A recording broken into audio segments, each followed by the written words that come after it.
Bonjour et bienvenue à un nouvel épisode de WhatsApp Profus. Bonjour Walter. Salut. Alors, de quoi parlons-nous? Un seau et une marque.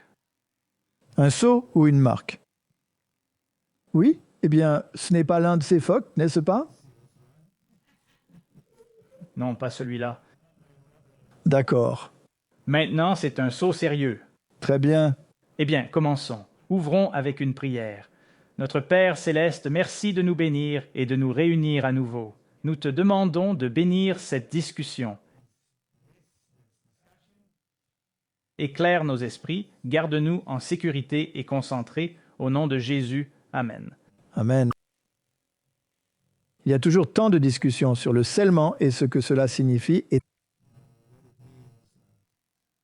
tant de questions à ce sujet et tant de débats que le monde extérieur a, surtout en ce qui concerne la marque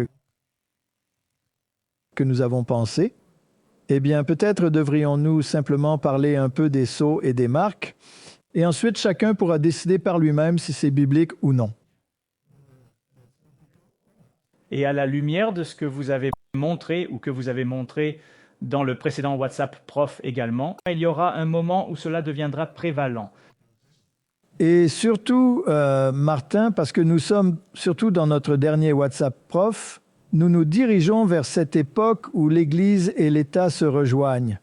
Donc très bientôt, c'est soit le sceau, soit la marque, n'est-ce pas? C'est vrai. Vous devez avoir l'un ou l'autre. Et ce sera l'un ou l'autre. Sinon, vous aurez l'État contre vous. Vous ne pouvez pas rester indécis sur celui-ci, c'est l'un ou l'autre. Donc, Apocalypse 7, 3 parle des serviteurs de Dieu qui sont scellés sur leur front. Maintenant, les nouvelles traductions disent sur leur front. La version King James dit dans leur front, ce qui, je crois, est la bonne traduction, car cela signifie votre schéma de pensée, vos décisions cognitives que vous avez prises, n'est-ce pas? Donc, nous devons attendre que les serviteurs de Dieu soient scellés dans leur front. Et puis, dans Apocalypse 13, 16, vous avez la bête. La marque est placée sur leur main droite ou dans leur front. Donc, évidemment, il y a un choix ici, soit le sceau de Dieu, soit la marque de la bête, l'un des deux. Et Apocalypse 13, 17 dit que personne ne peut acheter ou vendre, sauf celui qui a la marque ou le nom de la bête ou le nombre de son nom. Donc, en d'autres termes, si vous choisissez entre les deux et que vous ne choisissez pas la marque, il y a des répercussions. Il y a des conséquences à ce refus, n'est-ce pas? Oui? Oui. Donc, cela commence par des problèmes économiques. Je me demande si les tarifs seront augmentés. 25 50 non 200. Je ne sais pas. Ça va marcher, mais ce sera intéressant de voir comment ça commence. Ça commence et puis finalement, vous ne pourrez plus du tout acheter ou vendre. Donc, c'est une question, Martin, de qui servez-vous? C'est l'essentiel. Est-ce l'essentiel? Romains 6, 16. Ne savez-vous pas que si vous vous livrez à quelqu'un comme esclave pour lui obéir, vous êtes esclave de celui à qui vous obéissez, soit du péché qui mène à la mort, soit de l'obéissance qui mène à la justice. Donc, Martin, c'est un verset très intéressant. Donc, si vous commettez un péché, maintenant, la définition du péché, Transgression de la loi. d'accord, conduit à la mort. Le salaire du péché, c'est la mort. Mort éternelle. Mort éternelle. Donc, la transgression de la loi conduit à la mort éternelle ou l'obéissance à la loi mène à la justice. Ou, disons-le légèrement différemment, si nous comparons avec les autres versets dont Paul parle. Si vous prenez la décision d'abandonner vos péchés et de confesser vos péchés, alors il est juste et fidèle pour vous pardonner vos péchés et vous donner son manteau de justice.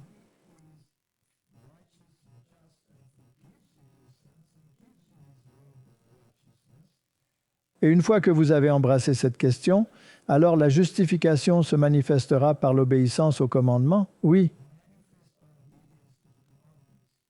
En d'autres termes, vous montrerez que ce sera un débordement que vous le faites.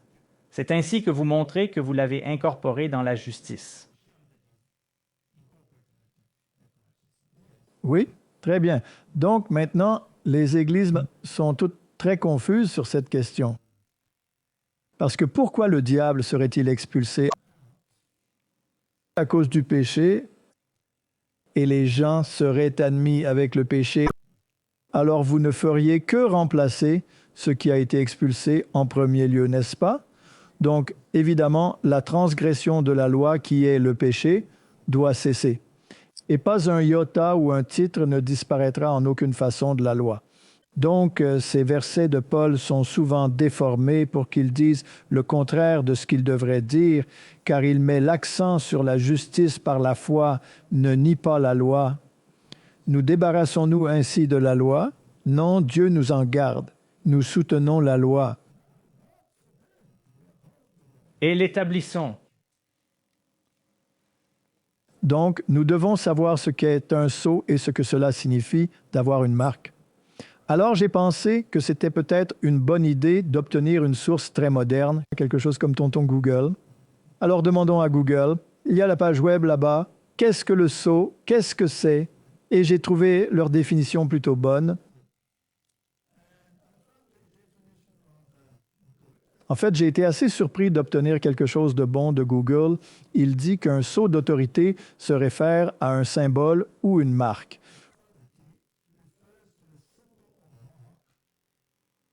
Vous voyez cette interchangeabilité avec une marque? N'est-ce pas intéressant? C'est incroyable. C'est déjà là. C'est Google, n'est-ce pas?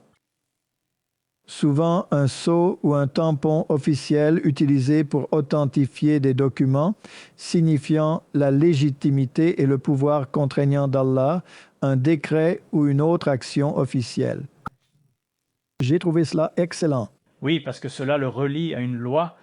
Cela le relie à une loi, cela le relie à une marque. Et alors, quel était le but d'un sceau d'autorité? Eh bien, premièrement, c'était l'authentification. Un sceau sert de confirmation visuelle qu'un document ou une action est authentique et autorisé. Maintenant, parfois, le sceau, comme dans le cas de celui dont nous avons lu dans la Bible, est sur votre front. Donc il faudrait une chirurgie pour le voir, n'est-ce pas? C'est vrai. Mais dans vos fruits, c'est le visuel. Oui, tu as raison. Réponse parfaite, merci. Et puis la légitimité. Cela transmet l'autorité et le pouvoir de la personne ou de l'institution émettant le document ou l'action. Donc, tout tourne autour de l'autorité. Mon truc. Et puis la protection. J'ai trouvé cela intéressant. Il y a un élément de protection dans le sceau. C'est magnifique, en fait. N'est-ce pas agréable? Oui, parce que nous savons où nous allons. Nous savons où nous allons. Bien sûr, c'est incroyable. Dans le passé, les sceaux protégeaient les documents contre les altérations ou les falsifications. Vous ne pouvez pas y toucher. Que se passe-t-il si vous modifiez le document? Il est protégé par le sceau. Alors, vous annulez l'autorité de la personne qui a apposé le sceau. Oui. Donc, il y avait un petit clic où vous pouvez en dire plus. Vous pouvez obtenir plus d'informations. Alors, j'ai pensé, d'accord, donnez-moi plus. Et ce qu'il disait était contexte historique. Dans les temps anciens, les sceaux étaient utilisés pour authentifier les décrets royaux, les contrats et d'autres documents importants. Le sceau d'un roi ou d'un dirigeant contenait leur nom, leur titre et le territoire qu'ils gouvernaient, signifiant leur autorité. J'ai trouvé cela très juste aussi. J'étais impressionné par Oncle Google. Où est-ce tante Google? Je ne sais pas. Probablement professeur Google. Au moins, ce n'est plus son pronom ou pronom correct, Google, car maintenant, nous n'avons plus que deux genres, n'est-ce pas? Ce n'est pas il et il. Peu importe. Donc, ce sont des points très importants et je pensais qu'ils étaient très pertinents pour le sujet. Donc, si nous appliquons tous ces points et que nous demandons quel est le sceau de Dieu, oui. Alors, cela doit plus ou moins s'inscrire dans ce cadre, n'est-ce pas? Tout à fait. D'accord. Alors, quel est le sceau de Dieu? Eh bien, Ésaïe 8, 16 nous dit « Scelle le témoignage, scelle la loi parmi mes disciples ». Donc, il y a deux choses que les disciples de Dieu doivent avoir. La loi et le témoignage. La loi et le témoignage. Avons-nous lu cela quelque part dans l'Apocalypse chapitre 12? Oui, 12, 17, mais aussi, je pense, dans l'Apocalypse 19, 10. Et le dragon fut irrité contre la femme et s'en alla faire la guerre au reste de sa descendance, ceux qui gardent le témoignage ou qui gardent la loi et tiennent au témoignage. Donc, le témoignage est ce à quoi tous les prophètes ont témoigné. Et la loi était la première partie de la Bible, la Torah, qui contenait les 10 commandements. Et cela devait être scellé parmi les disciples. En d'autres termes, cela devait être écrit dans leur cœur et dans leurs esprits. C'est ça. Quel est le test pour la loi? Et pour le témoignage, maintenant, n'est-ce pas, la nouvelle alliance, que j'écrirai ma loi dans leur cœur, n'est-ce pas? Donc, si nous regardons les critères, Exode 31, 13 dit « Parle aussi aux enfants d'Israël en disant « En vérité, mes sabbats, vous les garderez. » Car c'est un signe entre moi et vous à travers vos générations, afin que vous sachiez que je suis le Seigneur qui vous sanctifie. Alors, d'où vient votre sanctification? D'où venez-vous? En vivant une vie formidable, Mais en étant parfaitement obéissant à tout et en vous relevant par vos propres moyens. Et ensuite, vous allez au paradis, n'est-ce pas? certainement pas. Ce n'est pas ce que ce verset dit. Ce n'est pas ce que le verset dit. Non, le verset dit que le Seigneur est celui qui vous sanctifie. Ce n'est pas quelque chose que vous pouvez accomplir. C'est une justice étrangère qui vous est imputée et une œuvre de son esprit qui permet... Oui, d'accord. Maintenant, pourquoi dirait-il que le sabbat est celui qui est le signe entre vous? Le mot là est serment, qui est aussi une marque. Ce que nous avons lu. Que nous avons vu était parallèle à un sceau. Et qu'il est celui qui vous sanctifie. Maintenant, si vous allez à ce commandement, le commandement du sabbat, souvenez-vous du jour du sabbat pour le sanctifier, 6 jours tu travailleras, etc. Et puis il a dit, car en 6 jours, le Seigneur, c'est le nom du Seigneur d'honneur, Av, le Seigneur votre Dieu, a fait. Cela signifie que c'est son titre, il est le Créateur, et sa juridiction, son territoire, le ciel et la terre. Par conséquent, il vous a commandé de garder le jour du sabbat. Donc, le sabbat est le sceau de Dieu. Oui. Mais ce n'est pas seulement le sabbat, car le sabbat authentifie toute la loi, où donc le document est là contenant tout.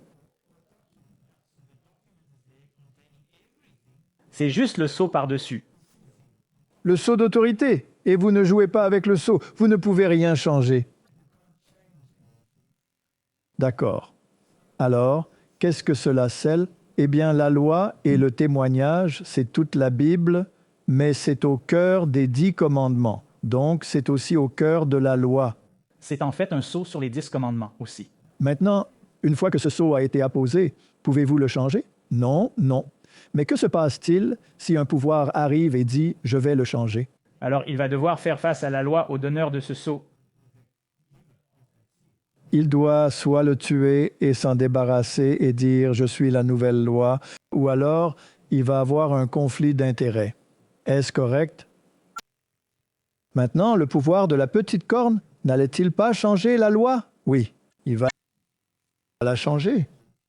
Pour la changer. Eh bien, si vous changez la loi et que vous voulez y apposer votre autorité, alors ne devez-vous pas y mettre un autre sceau? Oui, Parce que maintenant, c'est une nouvelle loi. C'est presque comme le falsifier. Maintenant, tu l'as pris et tu l'as fait tien. D'accord. Tu mets un autre sceau dessus, n'est-ce pas?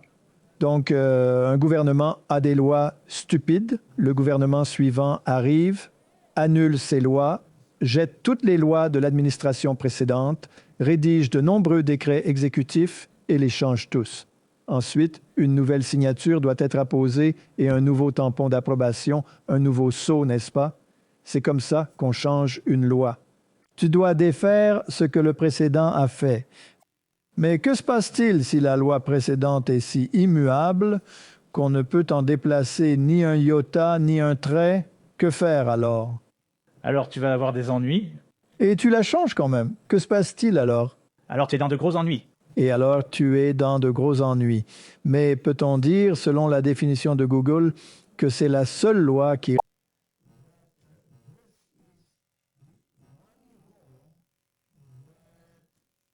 respecte tous les critères nécessaires pour un saut? Oui, absolument. D'accord. Ils ont dit le nom, le titre et le territoire. Parce que si je te donnais un ordre et te disais que tu feras X, Y et Z et que je le signais de mon nom, tu rirais probablement bien et le jetterais à la poubelle ou tu piquerais une crise, l'un des deux. Mais si quelqu'un avec un peu plus d'influence qui peut te mettre en prison si tu ne le fais pas écrire cette loi, c'est une autre histoire, n'est-ce pas? Eh bien, je vais le dire comme ça. Si tu me donnais une contravention, je rirais. Tu rirais de moi. Oui, mais si c'est un agent de la circulation qui me la donne, alors c'est un peu différent. Oui, si quelqu'un essaie de te réprimander sur la route, cela mène généralement à la rage au volant. Certainement pas écouter ça. D'accord. Donc, nous avons établi que ce commandement, le quatrième commandement, est absolument en accord avec le sceau. Deutéronome 6, 2, que tu dois craindre le Seigneur ton Dieu pour garder tous ses statuts et ses commandements que je te commande, toi et ton fils et le fils de ton fils, tous les jours de ta vie, et que tes jours soient prolongés. Et puis il continue au verset 6, « Et ces paroles que je te commande aujourd'hui seront dans ton cœur, et tu les enseigneras diligemment à tes enfants, et tu en parleras quand tu seras assis dans ta maison, et quand tu marcheras en chemin, et quand tu te coucheras, et quand tu te lèveras. Cela doit-il être le principe qui dicte ta vie? » Cela doit être ancré dans ta vie. Cela doit être un mode de vie. Donc, crains Dieu et garde ses commandements. C'est le devoir entier de l'homme, n'est-ce pas ce que Salomon a écrit? Cela doit être dans ton être. Cela ne doit pas être quelque chose que tu dois te lever et mettre ou essayer de travailler. Cela doit en faire partie. Donc, cela doit être le principe de ta vie. Et Salomon a découvert par une expérience douloureuse que c'est le principe de la vie. Car imagine avoir 200 épouses toutes avec des opinions opposées. Cela a dû être un sacré problème. Et ce n'est que 200 épouses, pas les 800 ou 600. Ce ne sont pas les concubines. Oui, ça fait environ 1000 alors. Et tu les liras comme un signe. Voilà encore ce mot, celui de la loi. Sur ta main, et ils seront comme des frontaux entre tes yeux. En d'autres termes, tu dois agir en conséquence et tu dois être informé ou penser en conséquence. C'est quelque chose que tu as décidé de faire. Cela doit devenir un état d'esprit. D'accord. Donc, scelle la loi et le témoignage. Et ici, il le décompose et il dit que les commandements et le sceau d'autorité pour cette loi, qui l'authentifie entièrement, se trouvent dans le quatrième commandement. D'accord? Quelle est la différence entre les éléments de commandement et les statuts? Eh bien, il y avait de nombreuses règles que Dieu a données et certaines d'entre elles étaient des statuts civils, certaines étaient des statuts de santé, certaines étaient des statuts moraux, etc. Donc, c'est un ensemble. Mais les 10 commandements ont été écrits séparément et jugés d'une telle centralité qu'ils ont été écrits du doigt de Dieu, placés sur des tables de pierre et portés dans l'arche du témoignage, protégés par un propitiatoire parce que la lettre de la loi te condamnait à mort en tant que pécheur. Donc, tu devais être protégé de la condamnation par le propitiatoire. Le ilastérion, oui, l'expiation. Très belle théologie. Donc, pouvons-nous aussi voir que le statut est une conséquence du péché? Oui, Mais il ne peut pas être changé, il ne peut être que rempli. correct. Donc certains d'entre eux, comme les commandements et statuts cérémoniels, ont été accomplis, mais les questions morales sont éternelles. Elles sont gravées dans la pierre, c'est tout. Et d'ici à ce que nous arrivions au ciel, même les autres statuts seront alors accomplis. Et nous n'avons pas à le faire, mais le moral continuera. Mais nous savons où ils doivent aller. Tu dois les avoir dans ta main. Cela signifie que tu agis en conséquence. Et tu dois être dans tes lobes frontaux pour penser en conséquence. Maintenant, où va la marque de la bête? L'un ou l'autre. Elle va soit sur la main, soit entre les yeux. En d'autres termes, tu feras ce qu'on te dit, ou sinon, ou je te convaincrai que j'ai raison. Et alors tu le feras parce que tu penses que c'est juste, l'un des deux. Mais Dieu ne veut pas de ces choses floues, il dit main et entre les yeux. C'est presque comme ton libre arbitre, un choix libre. Tu décides, et ensuite, parce que tu y crois, tu agis en conséquence. Correct. Éphésiens 4, 30 dit « Et n'attristez pas le Saint-Esprit de Dieu par lequel vous êtes scellés pour le jour de la rédemption. » Il y a un autre sceau. Maintenant, ce sceau, Martin, c'est en fait le gravé dans ton esprit. Alors, qu'est-ce qui devait être scellé? La loi et le témoignage. Et cela devait être scellé dans l'esprit pour qu'il y reste et ne disparaisse pas jusqu'au jour de la rédemption. Tu dois vraiment être convaincu? Juste une question. Donc ce sceau n'est pas quelque chose que tu peux faire. C'est le Saint-Esprit qui le fait en toi. Qui te convainc de péché? Le Saint-Esprit. Quel est le rôle du Saint-Esprit? Convaincre de péché, de justice et de jugement.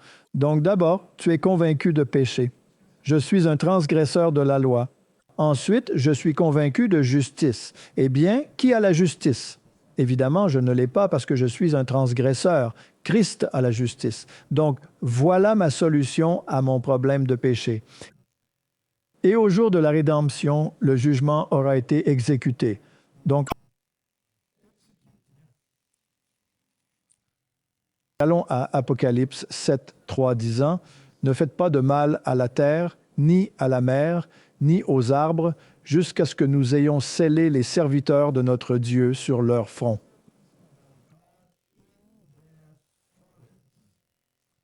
Alors, où cette conviction doit-elle résider? Dans ton cognitif. Cela doit être une décision.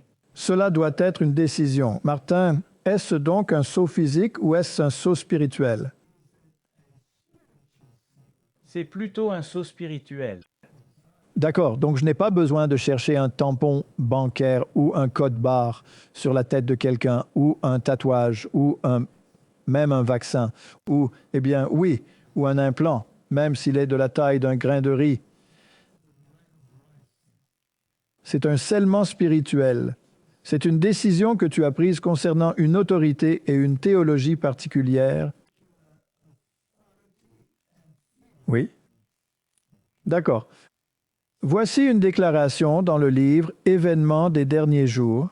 Dès que le peuple de Dieu est scellé sur leur front, ce n'est pas un sceau ou une marque visible, mais un enracinement dans la vérité, à la fois intellectuellement et spirituellement, afin qu'il ne puisse être ébranlé.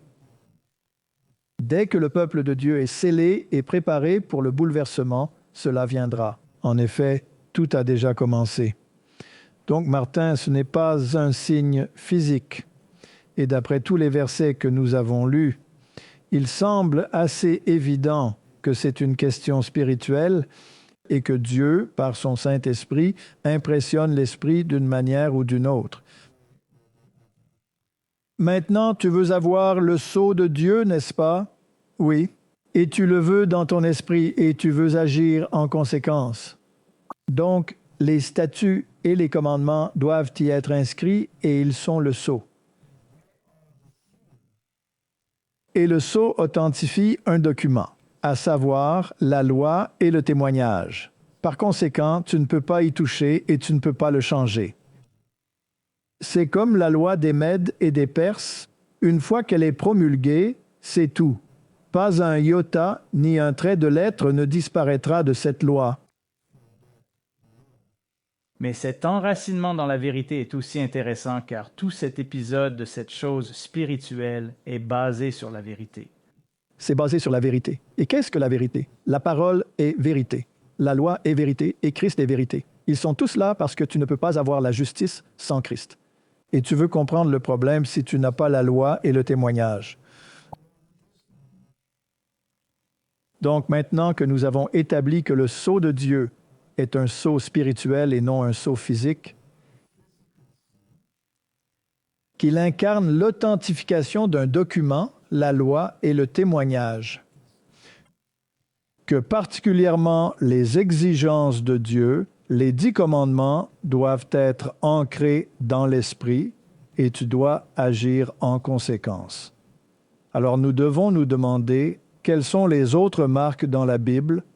Maintenant, il y a une marque intéressante dans la Bible qui est appelée la marque de Caïn. Ne voudrais-tu pas savoir ce que c'est? Oh, certainement. D'accord. Maintenant, si tu vas dans les cultures anciennes, que ce soit la culture assyrienne ou babylonienne, ils ont représenté ce qui s'est passé dans le monde antédiluvien sous forme déifiée de ces individus. Ainsi, les premiers dirigeants et les premiers antédiluviens comme Abel ou Caïn ou n'importe lequel d'entre eux ont été plus tard déifiés en tant que Dieu. Et il est intéressant que le Dieu qui était servi à cette époque était Marduk.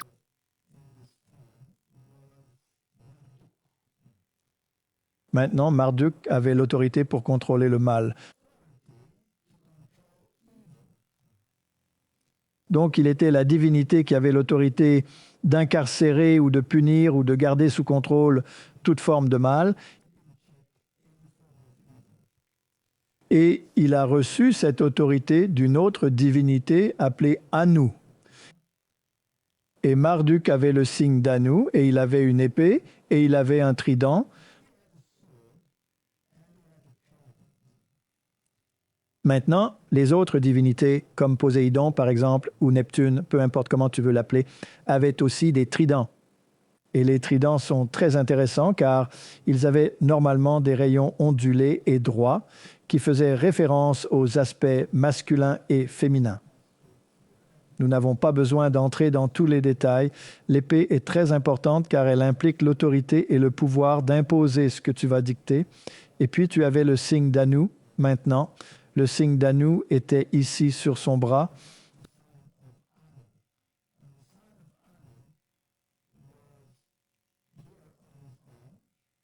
Cela ressemble à une montre, mais c'est en fait 8 rayons, essentiellement 2 croix l'une sur l'autre. Donc, ce sont 8 rayons.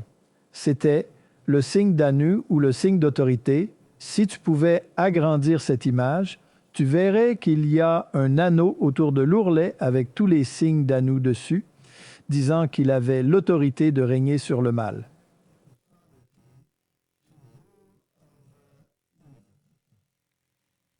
Maintenant, ce livre de Tapasorsi, Rulers of Evil, est un livre très intéressant car il parle de ce sujet précis. Et il prend les mythologies du monde ancien et essaie de déterminer qui a ce pouvoir.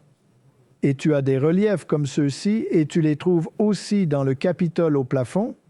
Et là, tu as l'épée à la main et le bouclier régnant sur les désobéissants.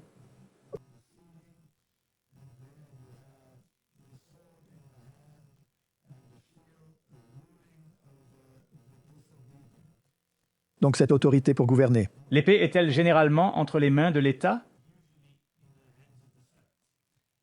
L'épée est entre les mains de l'État, mais il y a une épée qui est plus haute que celle de l'État, à savoir l'épée que l'Église manie. L'une est l'épée spirituelle, l'autre est l'épée séculière. Mais l'épée spirituelle est considérée comme ayant plus d'autorité que l'épée séculière. Par conséquent, l'épée séculière doit être soumise à l'épée spirituelle. C'est donc une union de l'Église et de l'État. Maintenant, la couverture que nous avons pour ce livre particulier est celle que nous voyons là à gauche. Et c'est ce que vous trouverez, par exemple, dans la capitale des États-Unis d'Amérique, à Washington, D.C.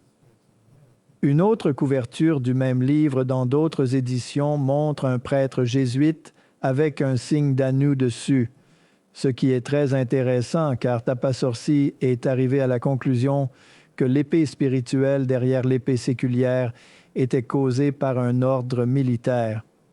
Et il a dit que c'était les Jésuites.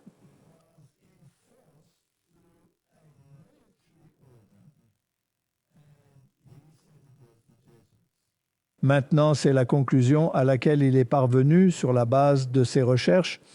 Et personnellement, je pense qu'il a visé juste. Certainement. Si vous utilisez l'autre source que nous avons, l'esprit de prophétie. Cela dit la même chose, d'accord. Maintenant, déballons simplement la marque de Caïn. Dans Genèse 4:8, nous lisons « Et Caïn parla avec Abel, son frère, et il arriva qu'ils étaient tous deux dans ce champ, que Caïn se leva contre Abel, son frère, et le tua. » Maintenant, la raison pour laquelle il l'a fait est que le sacrifice de l'agneau d'Abel a été accepté, tandis que le sacrifice de Caïn, le produit de son travail, a été rejeté.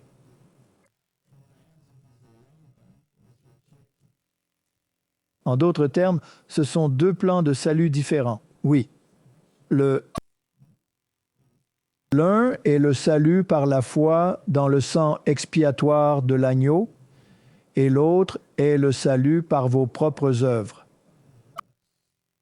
Maintenant, celui qui est accepté est celui qui met sa foi dans le sacrifice à venir, dont l'agneau était un symbole, et il se référait à Jésus-Christ. Donc, le salut en Christ, accepter la justice de Christ par son sang expiatoire, c'est acceptable pour Dieu. Il n'y a pas de moyen d'être sauvé par vos œuvres. Ce sont donc deux systèmes religieux. Et ce qui est effrayant, c'est que les deux ont sacrifié. Les deux ont sacrifié, mais l'un, les œuvres de ses mains, le membre de ses mains, le salut par les œuvres, et l'autre, en se fiant à un Rédempteur à venir où le travail était en dehors de lui-même. C'était une justice étrangère sur laquelle il comptait. Et cela vous montre les deux mentalités. Deux mentalités dans le monde. Maintenant, la plupart des systèmes religieux dans le monde ont la mentalité de Caïn. Alors continuons l'histoire. Il est donc allé et s'est levé et a tué Abel. Les deux mentalités ne se rencontreront jamais. L'une persécutera toujours l'autre. Et c'est l'histoire de l'humanité. Le verset 10 dit, « Et il dit, qu'as-tu fait? C'est maintenant Dieu. La voix du sang de ton frère crie vers moi depuis le sol. Et maintenant tu es maudit de la terre qui a ouvert sa bouche et a reçu le sang de ton frère de ta main. Quand tu cultiveras le sol, il ne te donnera plus sa force. Tu seras un fugitif et un vagabond sur la terre. »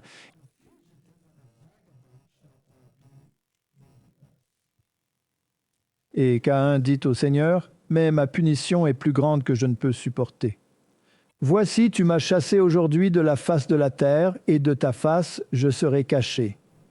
Et je serai un fugitif et un vagabond sur la terre, et il arrivera que quiconque me trouvera me tuera. » Alors il pose la question,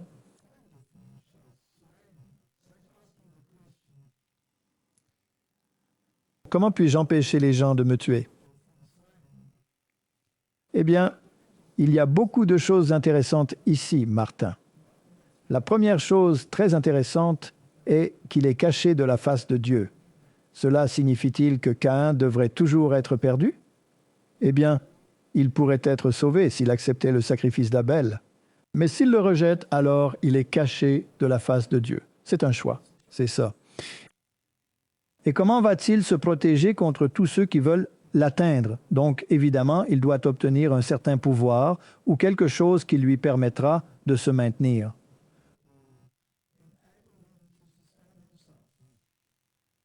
Le verset 15 dit, « Et le Seigneur lui dit, par conséquent, quiconque tuera Caïn, la vengeance sera prise sur lui 7 fois. » Et le Seigneur mit une marque sur Caïn, de peur que quiconque le trouvant ne le tue. C'est intéressant, n'est-ce pas? Donc ici, Caïn reçoit la marque de Caïn. A-t-il reçu un signe physique?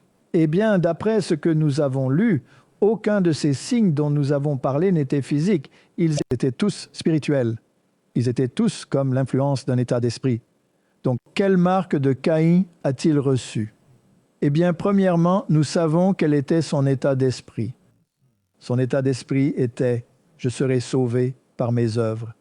Mais comment va-t-il empêcher les gens de se débarrasser de lui? Il doit y avoir un sceau, donc il doit avoir une certaine autorité. Quelle autorité a-t-il obtenue? Eh bien, il pouvait prendre vengeance 7 fois. Donc, en d'autres termes, si tu me fais quelque chose, tu vas souffrir, mon ami, car je vais te punir 7 fois. Qui a alors plus d'autorité? Toi? Moi. Parce que je peux te dire que je vais le faire 7 fois. Alors le nombre 7 est intéressant parce que Dieu est le nombre 7. Donc, il prend en fait une prérogative que la divinité avait pour punir. Le salaire du péché est la mort et il la prête à Caïn. Il obtient une autorité. Alors, lisons la suite de l'histoire. Et Caïn connut sa femme, et elle conçut et enfanta Enoch. C'est le premier-né de Caïn. Maintenant, les gens demandent toujours qui était sa femme. Eh bien, évidemment, elle devait être l'une de ses sœurs, n'est-ce pas? Il n'y avait pas d'imperfection génétique à cette époque, donc c'était parfaitement sûr d'épouser une sœur. Et même Abraham a épousé sa demi-sœur, et plus tard, lorsque les imperfections génétiques ont augmenté, il y a eu des avertissements pour ne pas se marier au sein de la famille. Mais son premier fils s'appelait Enoch. Enoch, maintenant c'est Enoch, fils de Caïn. Pas le bon, pas Enoch, le 7e depuis Adam, non. Et il a construit une ville et a donné à la ville le nom de son fils, Enoch. D'accord. Ainsi, Caïn est devenu un citadin. Maintenant, dans une ville, il y a beaucoup de gens qui doivent être contrôlés. Et il est devenu le dirigeant de ces gens. Et il devait garder sous contrôle ces gens qui avaient l'état d'esprit de Caïn. Ils avaient tendance à enfreindre la loi. Je me demande pourquoi. Donc, en un sens, il est devenu Marduk, qui contrôlait les enfants du mal. Maintenant, la question est, pourquoi Dieu donnerait-il à Caïn la permission de gouverner et de punir les enfants du mal dans ces villes? Je raconte toujours l'histoire, ma femme, elle était institutrice. Et elle était aussi dans une école où il y avait beaucoup de gens issus de milieux très défavorisés.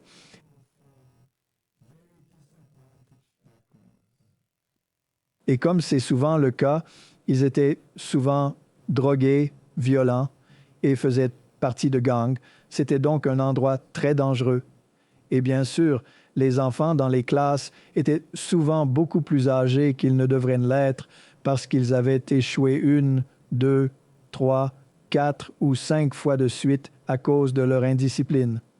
Et elle a essayé, en tant que personne plutôt douce et modérée, de maintenir la loi et l'ordre, ce qui est devenu impossible. Alors, dans un acte de désespoir, elle a dit un jour qu'elle n'appliquerait plus aucune règle ni réglementation parce qu'évidemment, ils n'écoutent pas. Ils l'ignorent. Alors elle leur a dit, « Vous deviendrez la police et vous appliquerez la loi et l'ordre. » Alors voyons maintenant comment nous allons gérer cela. Si quelqu'un siffle, parle et n'écoute pas en classe, quelle sera votre punition? Et qui va s'assurer que cela ne se reproduise pas parce que ça ne fonctionne pas quand je le fais, car vous ne m'écoutez pas de toute façon. Donc, vous allez établir les règles et vous allez donner la punition. Alors, ils ont établi les règles. Pas de discussion en classe, punition. Pas de déambulation, pas de lancer d'objets en classe, punition, etc., etc. Une longue liste de règles et les punitions étaient incroyablement sévères. Oui, parce qu'ils l'ont imaginé eux-mêmes. Ils l'ont imaginé eux-mêmes. C'était au moins 7 fois ou bien plus que ce qu'elle aurait fait. Par exemple, l'une des règles était qu'il fallait frotter un foyer avec une brosse à dents à genoux. C'était un énorme foyer pour toute l'école. Donc, vos genoux étaient en compote après le processus.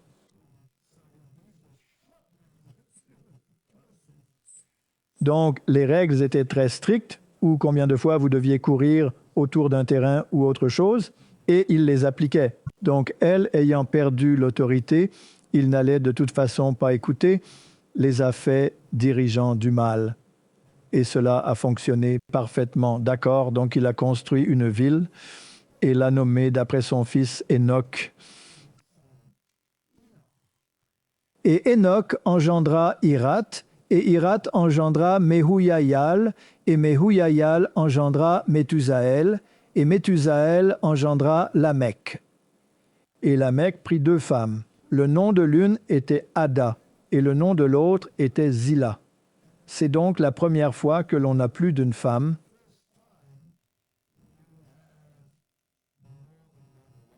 Donc c'est une progression qui s'est produite en s'éloignant de Dieu. Oui. Et maintenant, c'est juste une spirale descendante. C'est une spirale descendante. Et Lamech dit à ses femmes, « Ada et Zilla, écoutez ma voix, vous femmes de Lamech, écoutez mon discours, car j'ai tué un homme pour ma blessure et un jeune homme pour ma douleur. » Alors, s'est-il amélioré ou s'est-il empiré? Empiré. Donc il était maintenant le premier depuis Caïn à avoir tué quelqu'un mentionné dans la Bible. Donc le premier était Caïn, le deuxième dirigeant était Enoch. Et puis, cela vous dit ce qui s'est passé ensuite. Et puis Lamech est arrivé au pouvoir, mais c'était un homme dur, et il avait plus d'une femme pour la première fois dans l'histoire de l'humanité.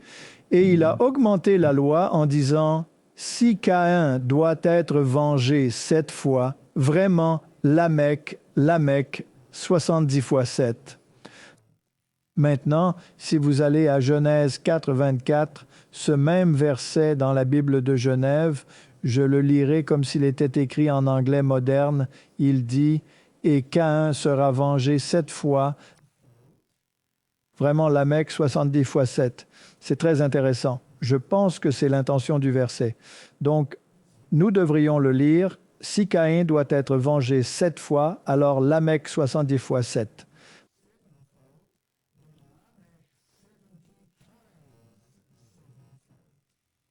Maintenant, avançons un peu. Si vous arrivez à Daniel, le livre de Daniel, il y avait 70 semaines allouées aux enfants d'Israël, n'est-ce pas? 70 fois 7. Et si vous prenez ce nombre et que vous sautez à l'époque du Christ, la question est, combien de fois dois-je pardonner à mon frère? 70 fois 7. 70 fois 7. Donc cela ferait 490 fois. Alors Martin, si ta femme t'irrite 490 fois, après ça, c'est fini, n'est-ce pas? Non. Alors, qu'est-ce que cela signifiait réellement? Eh bien, quand vous arrivez aux 70 semaines, les 70 semaines étaient allouées à Israël. Et qu'est-ce qui s'est passé après les 70 semaines? Leur probation a pris fin en tant que nation. Donc, fondamentalement, cela signifie que vous devez pardonner jusqu'à ce que la probation se termine. Alors, pourrions-nous le lire ainsi?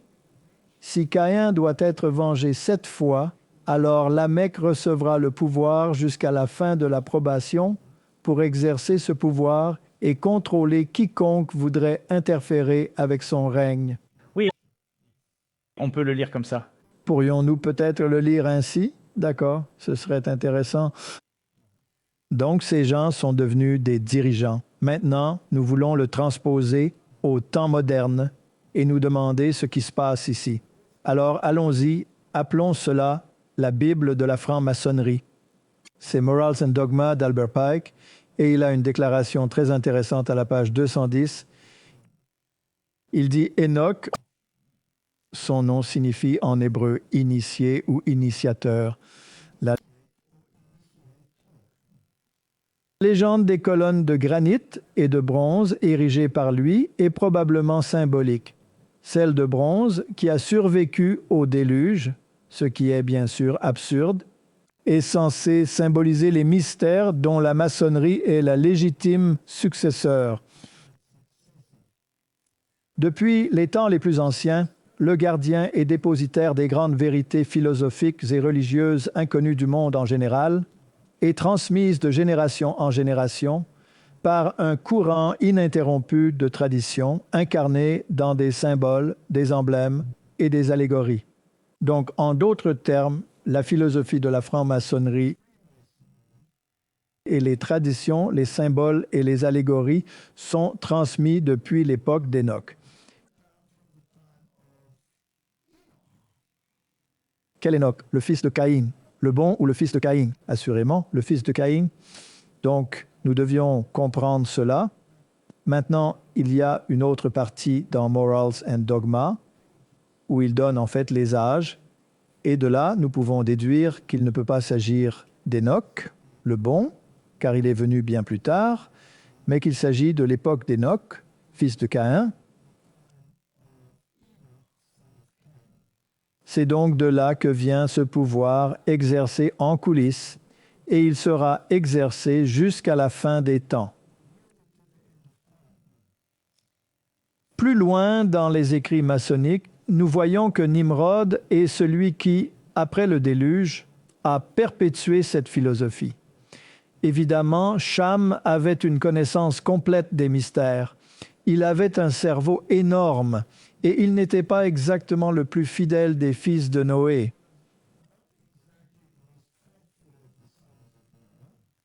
Et il avait cette philosophie et cette dichotomie dans son esprit et en a transmis une partie à sa postérité. Et puis Nimrod, lui, l'un des fils de Cush, c'est lui qui est l'initiateur de la franc-maçonnerie moderne.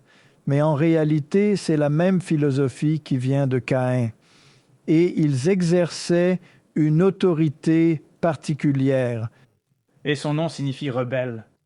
Oui. C'est aussi se rebeller contre Dieu. Contre Dieu. C'est avoir un autre état d'esprit et un autre plan de salut.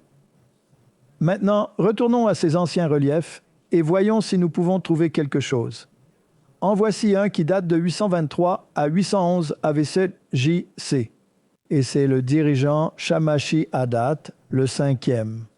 Et regardons quelques symboles. Encore une fois, il a la même montre que Marduk portait. Vous ne voyez pas le cadran dans ce cas, mais il y a ce cercle à 8 rayons et c'est le signe d'Anu. Et puis vous avez, ça ressemble à un compas, non? Comme un compas et une équerre. Vous avez le symbole de Baal-Hadad. Vous avez quelque chose qui pourrait ressembler à ce que nous appelons aujourd'hui le calendrier aztèque. Et puis vous avez une triple couronne là-bas. C'est très intéressant. Et vous devez vous demander, si vous descendez la ligne de l'histoire, qui a tous ces symboles? Très intéressant ce qu'il y a autour de son cou, car c'est une croix de Malte qui n'a évidemment rien à voir avec le calvaire, car c'est de 823 à 811 AVJC, exactement. Donc la croix de Malte est très importante. Ensuite, il a cette ceinture, et là, vous pouvez le voir tenant le manche de son épée, son autorité. Et sur son autre bras, il y a aussi définitivement le signe d'Anu. Voilà le signe d'Anu. Alors Martin, ce que nous avons ici, ce sont tous ces symboles. Et ces puissants dirigeants, ce sont eux qui ont reçu leur pouvoir de régner de Marduk. Et au nom de Marduk, il contrôlait les enfants de la désobéissance. C'est la lignée de Caïn.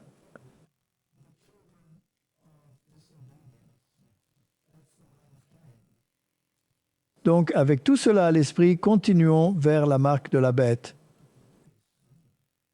Donc, nous avons eu la marque de Caïn. C'est évidemment un symbole qui lui a donné l'autorité pour se protéger contre toute force qui voudrait interférer avec son règne. Et il a fondé la ville.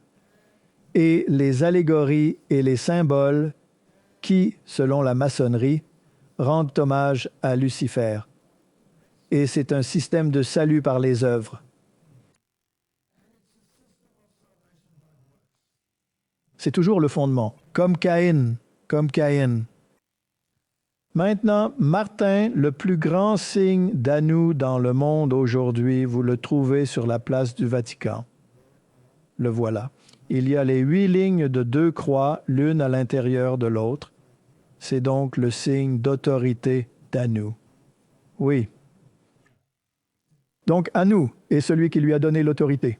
Maintenant, si vous allez dans la Bible, celui qui lui a permis de régner sur le mal était Dieu lui-même. Mais celui qui est réellement adoré est Marduk.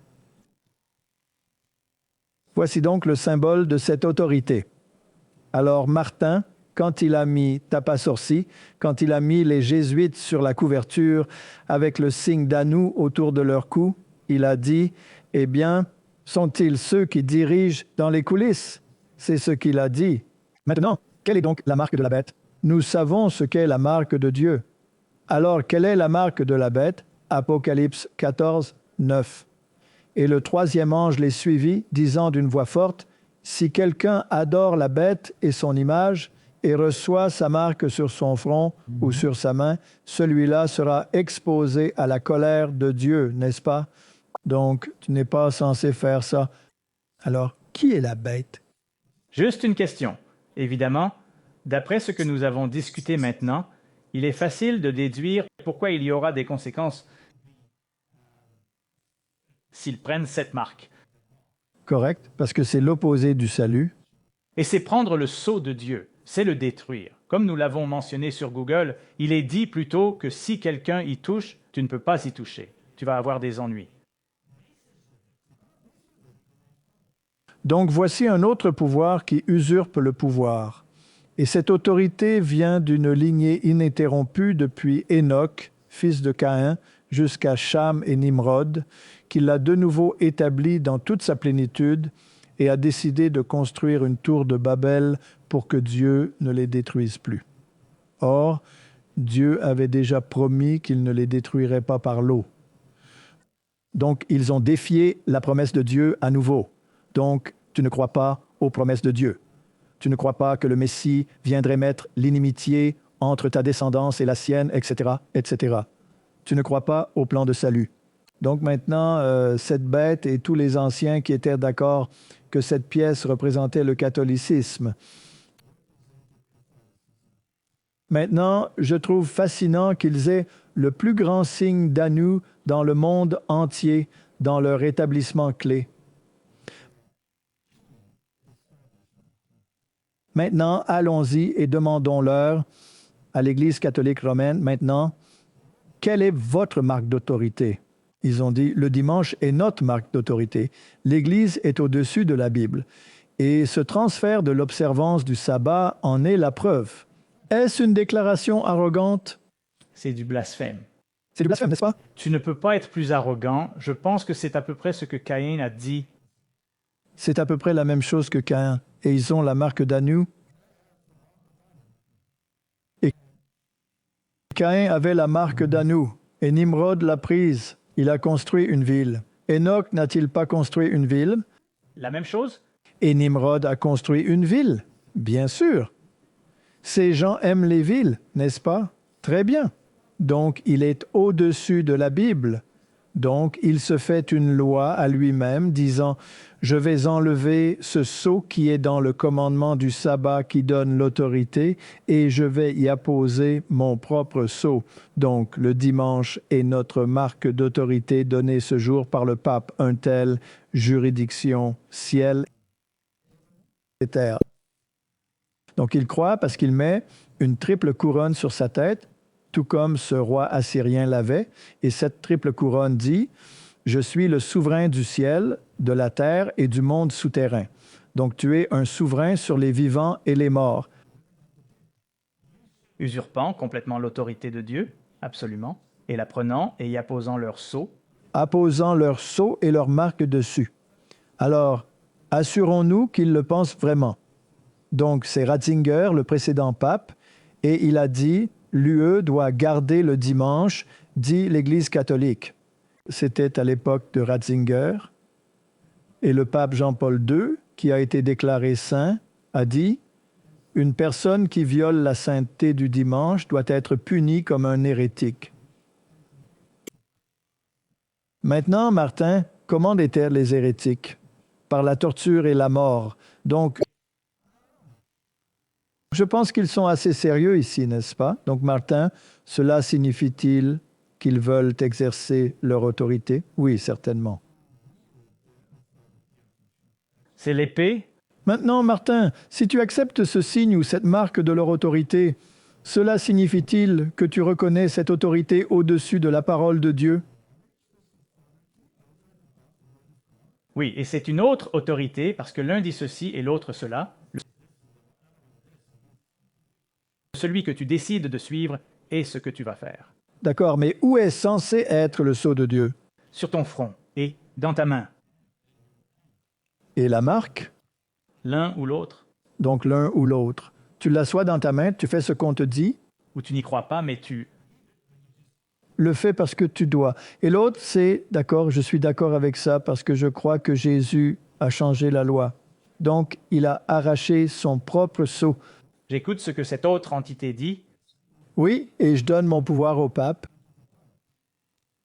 Et donc, nous allons inventer le purgatoire. Et le pape est celui qui te libère de la punition du péché et non Jésus-Christ sur la croix. C'est un problème assez sérieux. Est-ce deux types de salut? Complètement. C'est exactement le retour à Caïn et Abel. D'accord. Donc, Martin, je trouve intéressant qu'en 2005, ce prêtre jésuite, Joseph Fezio, a dit sur Meet the Press, et d'ailleurs, celui-ci est le fondateur d'Ignatius Press. Donc, cela te dit quelque chose, a dit que ceux qui se rebellent contre les enseignements authentiques de l'Église se rebellent contre Dieu. Maintenant, si ces enseignements sont diamétralement opposés à ce que dit la Bible, alors contre quel Dieu te rebelles-tu? Leur Dieu. N'est-ce pas intéressant que le pape porte du blanc? N'est-ce pas la couleur de la justice? N'est-ce pas la prérogative du Christ? Et il est le seul autorisé à le faire. Oui, c'est très intéressant. Martin, c'est une autre forme de salut qui implique le salut par les œuvres. Maintenant, quelle est l'importance de ce pouvoir? Eh bien, Thomas d'Aquin a dit que le pape, par droit divin, a le pouvoir spirituel et temporel en tant que roi suprême du monde. Martin, ne porte-t-il pas alors la marque de Caïn? Définitivement. Il règne alors aussi sur le mal. D'accord, mais le pape a ce pouvoir. Le pape de Rome, en tant que chef du gouvernement papal, revendique la souveraineté absolue et la suprématie sur tous les gouvernements de la terre. C'est une citation intéressante. Donc il a toute l'autorité. Alors de qui est le sceau qui va sur un document? Son sceau. Donc vous avez soit le sceau de Dieu, soit le sceau du pape. Vous avez le sceau du Dieu du ciel, ou celui qui prétend être Dieu sur cette terre, qui se tient au-dessus de la Bible. Il l'a dit, oui. Puis le cardinal Manning a dit que le droit de déposer les rois est inhérent à la souveraineté suprême, que les papes, en tant que vice-régents du Christ, exercent sur toutes les nations chrétiennes. La citation précédente disait « toutes les nations ». Donc, le cardinal Manning était juste un peu prudent dans sa phraséologie, mais en réalité, il voulait dire toutes les nations. Cela vient du livre L'histoire des Jésuites. Maintenant, il ne semble pas avoir cette autorité. Il ressemble à un petit homme en blanc assis là à Rome, mais il a le signe d'Anu dans sa cour.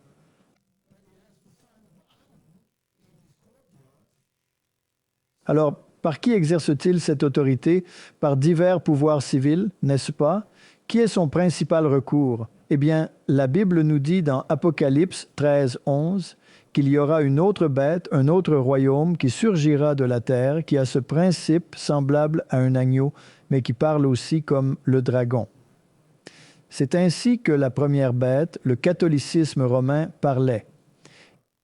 Et lui, ce second pouvoir, exerce tout le pouvoir de la première bête avant lui. Ce pouvoir qui doit contrôler les enfants du mal sur cette terre a le pouvoir que celui avant lui avait, oui, et en son nom. Oui. Parce qu'il fait que la terre et ceux qui y habitent adorent la première bête. Donc, il le fait au nom de la première bête dont la blessure mortelle a été guérie. Donc, voici le pouvoir qui, nous le savons, ne peut s'appliquer qu'aux États-Unis d'Amérique parce que c'est un pouvoir semblable à un agneau, et il doit avoir suffisamment de pouvoir politique pour contrôler les affaires sur la terre. Et il doit surgir lorsque la première bête, le catholicisme, semble recevoir une blessure mortelle, En fait, il passe sous terre par ses pouvoirs maçonniques libres et gouverne le monde incognito par le second pouvoir. Et le second pouvoir surgit exactement à la même période où le premier reçoit une blessure mortelle. Cela ne peut être personne d'autre que les États-Unis. Il n'y a aucun doute là-dessus. Et il a maintenant ce pouvoir d'exercer des règles. Donc, il doit aussi avoir le signe d'Anu au nom de l'autre. D'accord. Et c'est une image crachée. Il ressemble au même à tous égards. Et nous nous demandons, quel est le but? Eh bien, le but est que l'Église et l'État gouvernent ensemble. Oui. Maintenant, nous avons parlé de l'Église et de l'État se réunissant dans le dernier dont nous avons parlé. Alors, assurons-nous que c'est vraiment ce qu'ils veulent. Maintenant, si nous examinons cette question, nous trouvons le sceau de l'Université de Georgetown. C'est l'université jésuite qui semble aimer éduquer les présidents et leurs enfants. Elle porte la date de fondation de 1789. La devise de l'université est Utraque Unum, les deux en un. Et l'inscription latine, Collegium Gorgio Palatum, Adripas, Potoumaki, peu importe. Ce qui signifie Georgetown College, sur les rives du Potomac dans le Maryland. Il est intéressant que le siège du gouvernement soit également dans le Maryland, n'est-ce pas? Oui. On dirait que c'est un cadeau de l'Église catholique ou un prêt, disons-le ainsi. Maintenant, voici le sceau de Georgetown. C'est un sceau. Autorité. Les sceaux sont des choses très intéressantes, n'est-ce pas? Et il a cet aigle avec un bouclier que nous avons montré plus tôt, brandissant l'épée, et il a un pied sur le globe ici et un tenant la croix. Donc, l'un représente le pouvoir spirituel et l'autre représente les pouvoirs séculiers de la terre. Et ils seront tous deux en un, l'Église et l'État, gouvernant sur les enfants de ce monde, les descendants de Caïn, qui ont en grande partie une religion de salut par les œuvres. Donc, nous devons parler de cette question. Donc, fondamentalement, ce que nous faisons, Martin, c'est que nous passons des aspects historiques de notre position dans le cours du temps politiquement, ce que nous avons fait dans le dernier WhatsApp Profeuse maintenant. Nous examinons l'angle spirituel et voyons quelle est la question est. Maintenant, le catholicisme nie l'expiation. Le Christ n'est pas mort pour vous. Rappelez-vous, nous avons traité de cela de nombreuses fois. et toutes les autres religions du monde ont en grande partie la même philosophie selon laquelle c'est votre qui vous met en faveur avec Dieu. Alors Martin, si la première bête, le catholicisme, est celle qui manie vraiment les rouages du pouvoir, alors nous devons nous demander, eh bien, qui a fondé les organisations et les structures qui donnent ce pouvoir à la seconde bête, qui est l'Amérique? Donc, si vous regardez la CIA, elle a été formée par William, appelé Bill Donovan, et il était un chevalier de Malte. Maintenant, quand vous devenez chevalier de Malte, à qui prêtez-vous allégeance? Au pape. Et le FBI a été formé par Joseph Bonaparte, qui se trouvait être un chevalier de Malte. Et depuis ce temps, vous pouvez parcourir l'histoire. Nous n'avons pas le temps de le faire dans cette présentation. Vous verrez que les chevaliers de Malte et les représentants de la première bête sont ceux qui contrôlent ces organisations et le centre de pouvoir depuis le début. Tout le temps. Et sur ce statut du roi qui était en 800 avait ses JC, il y avait la croix de Malte dessus. Correct. Et ces chevaliers de Malte ont le même emblème. J'ai exactement le même emblème. Donc tous ces pouvoirs règnent aujourd'hui. Donc, si nous allons un peu plus loin et que nous prenons une autre citation ici de la franc-maçonnerie, elle dit « La vérité est, les jésuites de Rome ont perfectionné la franc-maçonnerie pour en faire leur outil le plus magnifique et efficace, accomplissant leurs objectifs parmi les protestants. » Maintenant, il y a un petit tour que vous appliquez pour faire cela. Vous créez essentiellement les structures, puis vous les interdisez pour donner l'impression de vous en être éloigné. Et en les interdisant pour tous les catholiques, vous attirez tous les protestants dedans et vous les gouvernez en coulisses sans qu'ils le sachent. C'est essentiellement comme cela que cela se passe. C'est tiré du grand dessin exposé. Maintenant, revenons dans l'histoire et regardons Shalmaneser III. C'est encore un roi assyrien. Et il serait le précurseur du roi babylonien, n'est-ce pas? Et Jéhu est celui à qui Dieu a donné le pouvoir de punir Israël.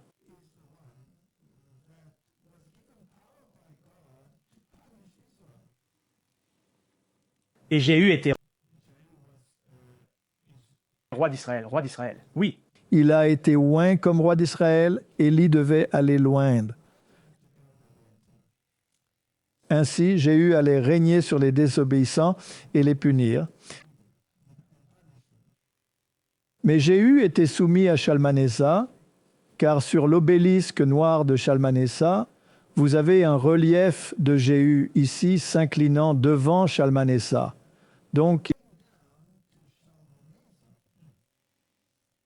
il était soumis à quelqu'un. Il était soumis au roi d'Assyrie, ce qui est très étrange, n'est-ce pas? Voici donc un dessin de ce que vous voyez dans ce relief ici sur l'obélisque noir. Il y a Shalmaneser et il y a Jéhu agenouillé. Et voici ceux qui présentent les cadeaux, portant les cadeaux. Ils ont tous le même petit chapeau.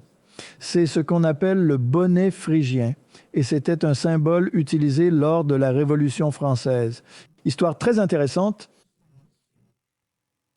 Et aussi sur cette image, il y a encore le signe d'Anu. Oui, exactement.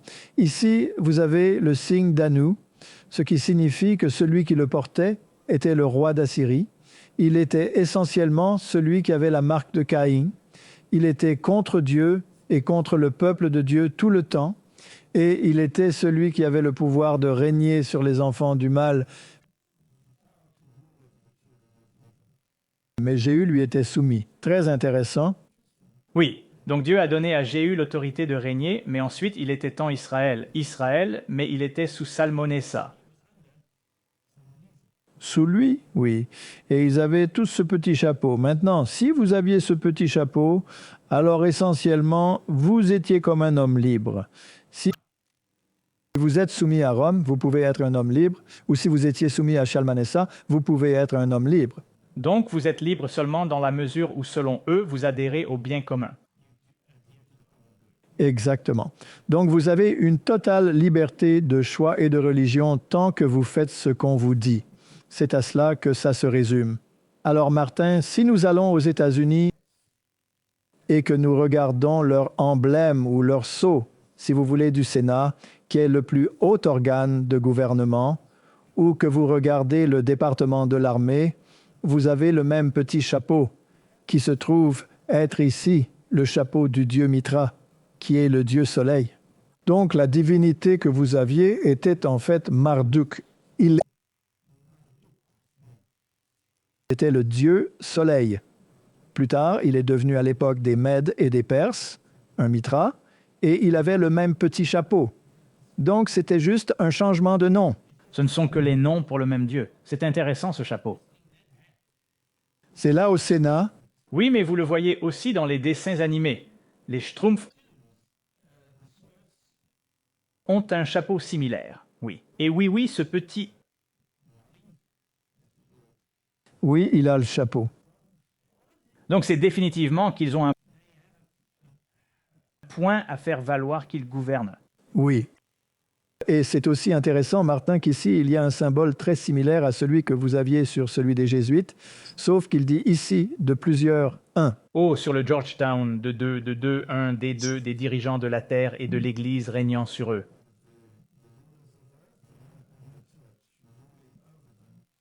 Ainsi, l'Église prétend avoir l'épée de l'Esprit et l'épée séculière, lui, est soumise. Donc l'épée supérieure a le véritable pouvoir d'Anu et le lègue à celui qui doit la manier, et c'est l'État. Et pour pouvoir l'appliquer, bien sûr, vous avez le même petit chapeau avec un serpent ayant le pouvoir dessus. Et c'est l'armée qui fait le travail au nom de l'autre système. Donc si vous allez dans ce bâtiment ici,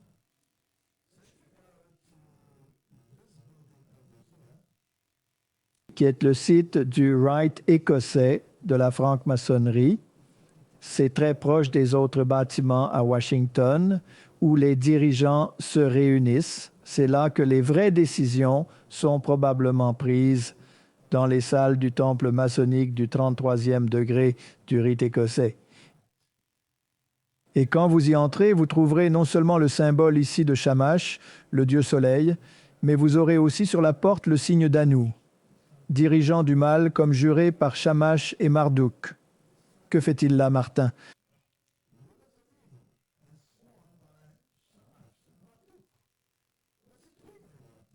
Cela vous montre qui détient le pouvoir.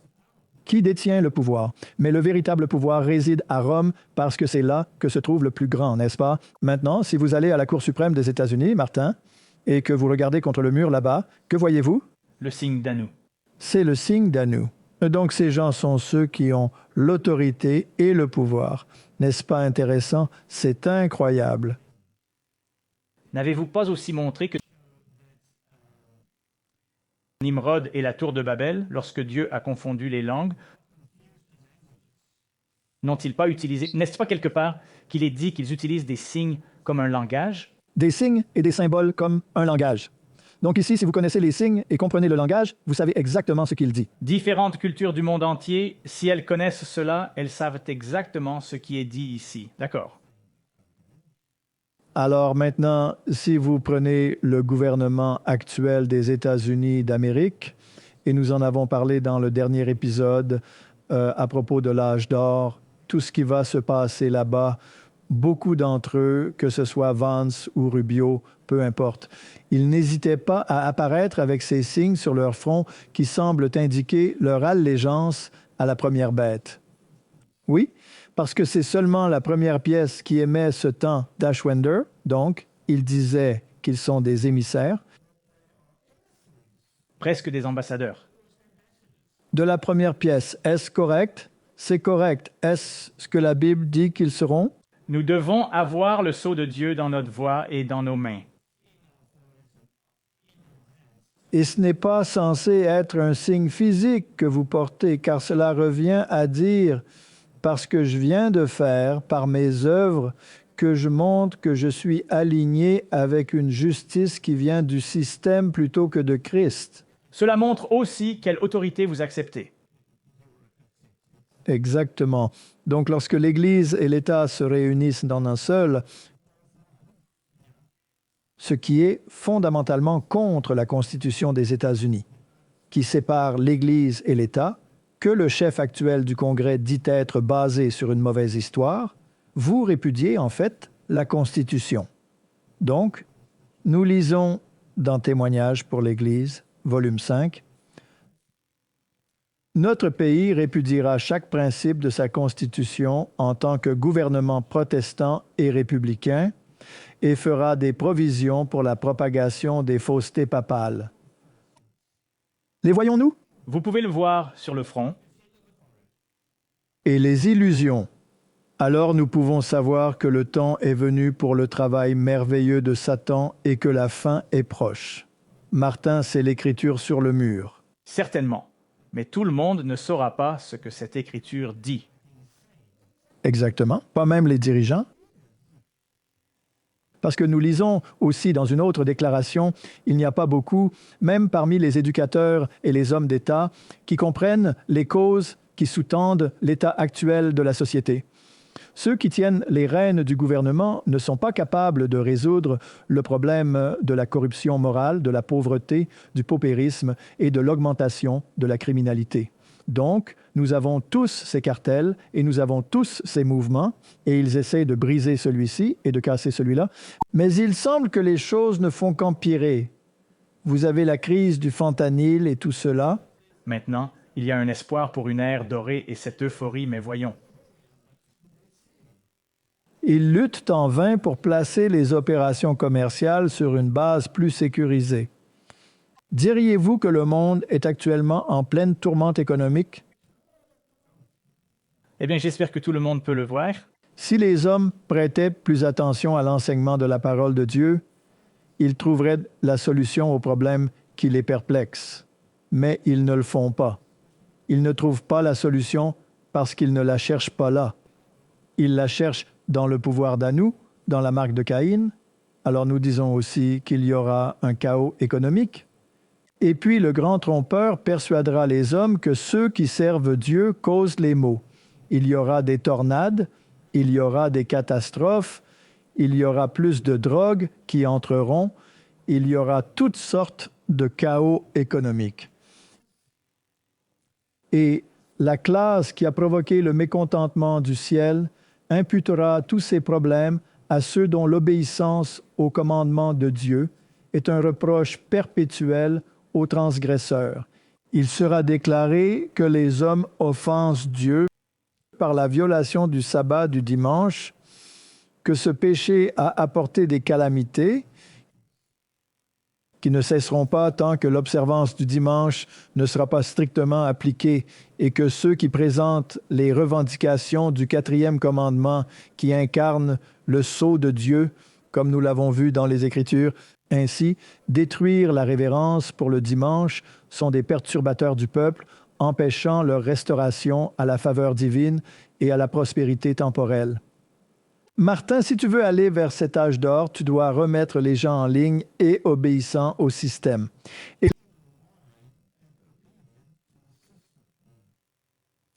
les lois devront devenir de plus en plus draconiennes pour y parvenir. Finalement, ils diront « Nous devons ramener la moralité. Nous devons ramener les gens à Dieu. » Mais la question est « Quel Dieu ? Celui qui met la cendre sur votre tête ou celui qui met le sceau de Dieu sur votre front, n'est-ce pas le choix? C'est le choix, bien sûr. Et si vous regardez les événements actuels et ce qui se passe, nous devons être très proches. Ces lois ne peuvent pas être... Il n'est pas improbable que cela puisse arriver très bientôt. Oui, je pense que les derniers événements seront des prêts rapides. Donc c'est là que nous parlons de cet âge d'or qui doit être instauré. Et chacun de ceux-ci propage une utopie ici sur terre, alors que la Bible dit que cela ira de mal en pis, et ensuite le royaume de Dieu sera établi et tous les systèmes politiques sur terre seront détruits. Exactement. La citation précédente ne parlait-elle pas de prospérité temporelle? Oui. Nous avons développé en détail ce que nous appelons la Gold Card, qui sera mise en vente très, très bientôt. Pour 5 millions de dollars, nous permettrons aux personnes les plus réussies dans la création d'emplois du monde entier d'acheter un chemin vers la citoyenneté américaine. C'est comme la Green Card, mais meilleure et plus sophistiquée. En tant que commandant en chef, mon objectif est de construire l'armée la plus puissante du futur. Comme première étape, je demande au Congrès de financer un bouclier de défense antimissile Golden Dome à la pointe de la technologie pour protéger notre patrie entièrement fabriquée aux États-Unis. D'autres endroits l'ont et les États-Unis devraient l'avoir aussi. Tim, n'est-ce pas? Ils devraient l'avoir aussi. Donc, je veux vous remercier. Mais c'est très important. C'est un monde très dangereux. Nous devrions l'avoir. Nous voulons être protégés et nous allons protéger nos citoyens comme jamais auparavant. Je crois que ma vie a été sauvée ce jour-là à Butler pour une très bonne raison. J'ai été sauvé par Dieu pour rendre l'Amérique à nouveau grande. Je le crois. Merci. Maintenant, c'est notre tour de prendre en main la cause juste de la liberté américaine et c'est à nous de prendre en main le destin de l'Amérique et de commencer les jours les plus passionnants de l'histoire de notre pays.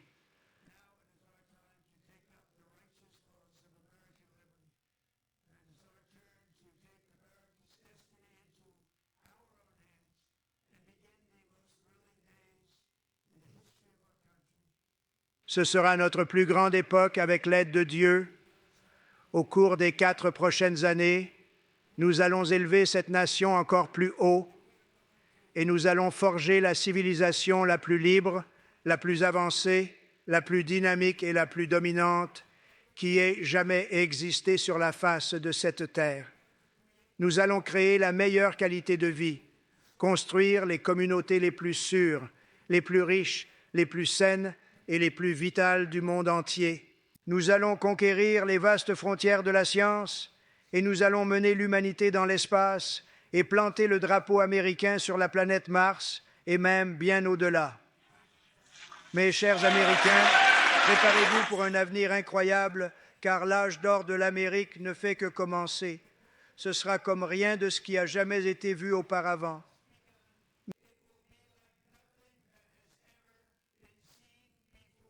Merci. Que Dieu vous bénisse et que Dieu bénisse l'Amérique. Cela valait la peine de le montrer à nouveau. Je le pense aussi. Il y avait une chose intéressante que j'ai remarquée que je n'avais pas remarqué la dernière fois. Le plus dominant. Et construire. Nimrod était un grand bâtisseur. Caïn était un grand bâtisseur. Enoch était un bâtisseur. Hérode était un grand bâtisseur. Maintenant, il n'y a rien de mal à être de grand bâtisseur. Mais si cette construction est en opposition à ce que Dieu a en tête, alors, Martin, nous vivons une époque intéressante. Le plus dominant. Cela ressemble-t-il à brandir le signe d'Anou? Oh, certainement. Nous sommes donc également avertis que les syndicats seront très en vue. Les méchants sont liés en faisceaux, liés dans des trusts, des syndicats, des confédérations. N'ayons rien à voir avec cette organisation. Dieu est notre souverain, notre gouverneur, et il nous appelle à sortir du monde et à être séparés. Alors, Martin, nous voyons le choc d'un esprit de Caïn contre un esprit d'Abel. L'un est le salut par les œuvres et le contrôle absolu, et l'autre est la soumission et la dépendance à une puissance extérieure à soi.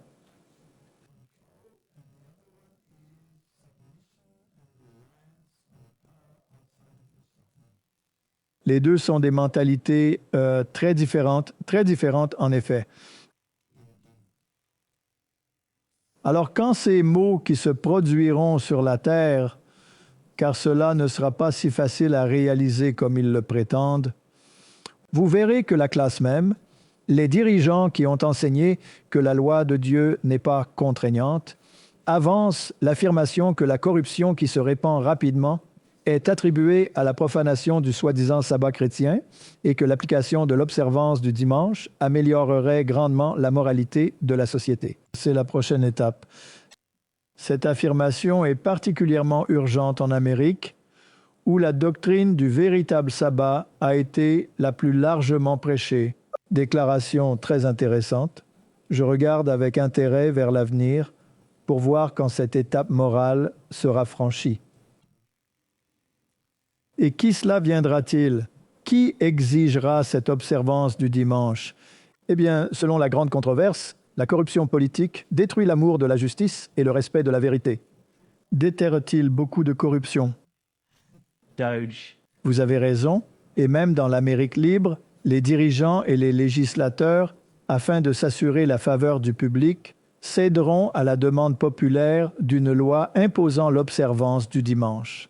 La liberté de conscience qui a causé un si grand sacrifice ne sera plus respectée. Trump ne se vante-t-il pas d'avoir remporté le vote populaire? Oui, et tous les autres États pivots, tout cela. N'est-ce pas un précurseur du peuple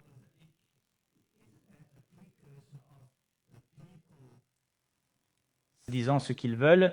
Correct. Je n'ai pas invité les oligarques du monde à acheter une carte d'or à 5 millions de dollars pour promouvoir ce rêve de prospérité.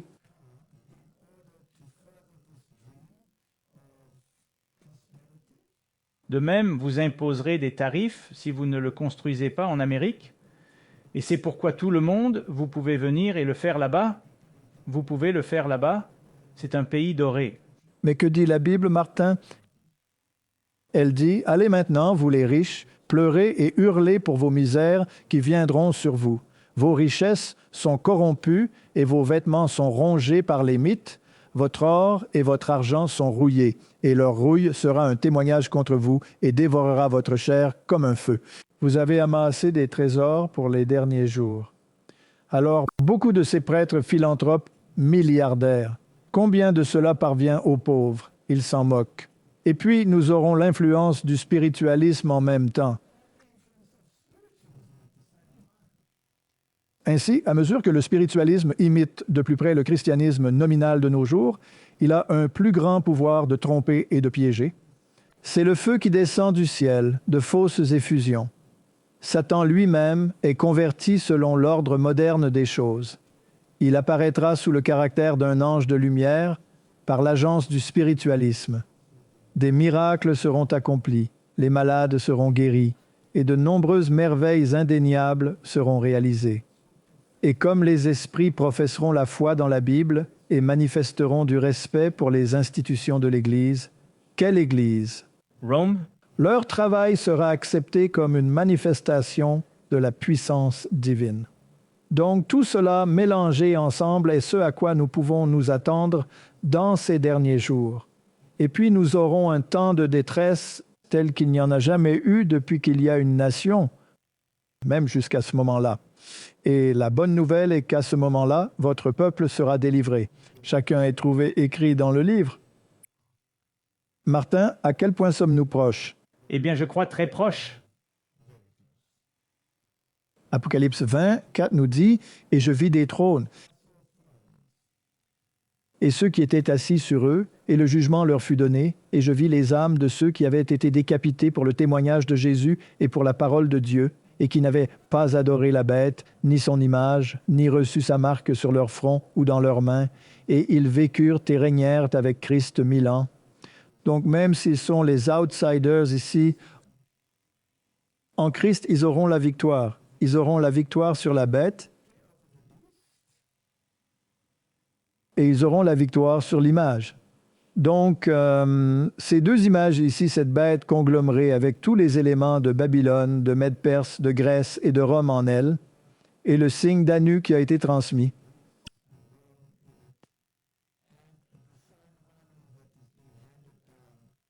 Martin, cette victoire ira au peuple de Dieu. Et Jésus, que dit-il? Il fera, Apocalypse 19, 15, et de sa bouche sort une épée tranchante avec laquelle il frappera les nations. Cela ne ressemble pas à un âge d'or de reconnaissance pour moi, n'est-ce pas? Non, cela ressemble plus à ce rocher qui vient détruire le royaume. Correct. Et il les gouvernera avec une verge de fer, foulant le pressoir de la fureur et de la colère du Dieu Tout-Puissant. Et 1 Corinthiens 15, 24 dit « Alors viendra la fin quand il aura remis le royaume à Dieu, même le Père, quand il aura aboli toute domination, toute autorité et toute puissance. Quelle domination, autorité et puissance?